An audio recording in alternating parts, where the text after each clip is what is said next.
Okay, so hello everybody, I'm Dreaming Owls and this is a video response to Theus77 and his video about Adam and Eve being real people. Um, I'll leave a link below and I'll just be responding to the video, so if you want to watch it first go ahead. Now, Theus77, the problem with your idea is that you try to read the Bible literally, and the problem with that is that you have to take into account that it's a historical document, so you have to have an historical knowledge of the age in which it was written, and the cultural influences on it. And for example, the whole Bible is full of books which were written in different ages by different people in different cultures. And for example, the creation myths in the Bible weren't written with the idea they would be part of a bigger thing called the Bible. There are a lot of myths which are based on other myths of other culture, like the Noah flood myth, which is based on a myth from Babylonia, and so on. So if you read the Bible literally, you'll only find a lot of contradictions. That's why you have to have an historical, critical eye when reading the Bible. Having said that, of course, all religions give one of their interpretations of the Bible. So you can't really read it literally, because you're obviously reading one of the translations of the Bible, and in the translation you're using, you're reading one of the many interpretations of the terms of the original historical terms. For talking about Adam and Eve, now you're saying that they have to be real, and there's a problem with that. See, the creation myths in Genesis are founding myths. They're not to be taken literally. Of course there's a genealogy, of course there are dates and events that are leading to other events, etc. But you have to understand that the idea behind the Bible is to give a founding myth to Jesus in the New Testament, or for the Old Testament, to give a founding myth to the creation of the world and the Hebrew people that descended from the first people. Now, keep in mind that the same thing happened in a lot of other cultures. For example, if you try to read the Roman history, you'll find from reading the Aeneid and Virgilio, you'll find Virgil, you'll find that Romans thought of them as descendants of Romulus and Remo, which were two kids raised by a wolf. They were descendants of Aeneas, which was a warrior of the Trojan War. Now, they liked to think of themselves as descendants of Aeneas and descendants of Romulus and Remo.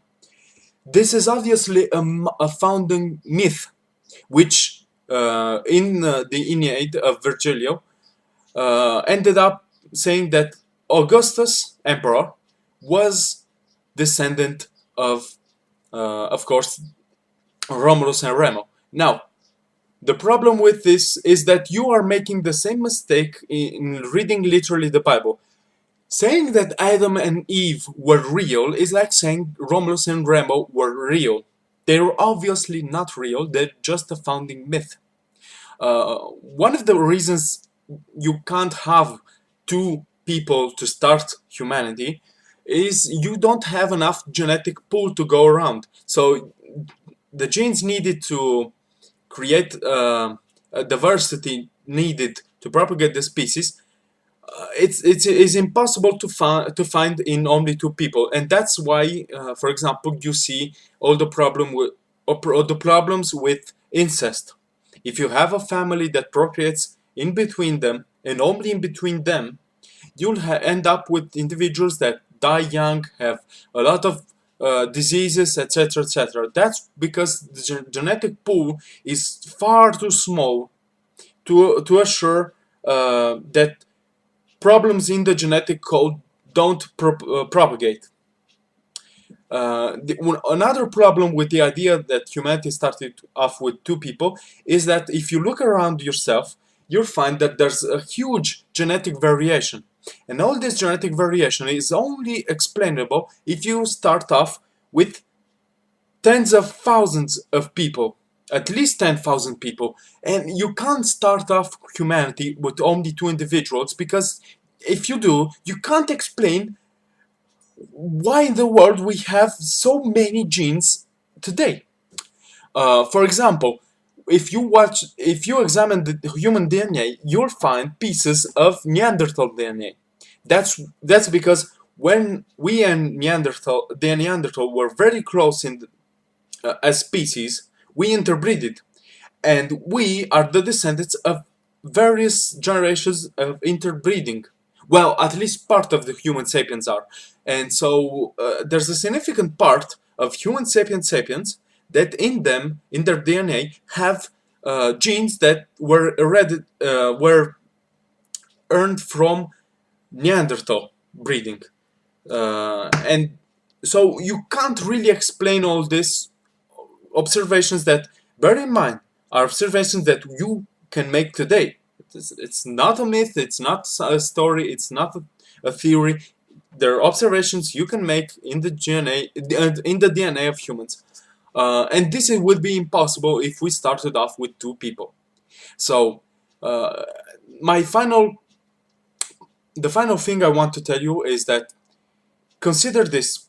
The Bible is a historical document, and if you want to interpret it from a religious point of view, you're free to do it, but bear in mind that you have to interpret it. You can't read it literally, because if you read it literally, you'll find that it's full of contradictions, because all the books weren't written with the idea that they'll be part of the Bible. So it's obviously full of myths and contradictions and things that are repeated more and more times. And for example, the Gospels are full of contradictions between themselves, etc., etc. So you have to have an interpretation, and you can't leave it to just common sense and common lecture. You have to bear in mind the history of the Bible, the history of the authors of the Bible, and the culture that produced the Bible and that produced all the changes in the Bible that were operated since its creation till today. Okay? So that's all for now. Thanks for watching. I'm Dreaming Owls, and I hope you dream then too. Peace.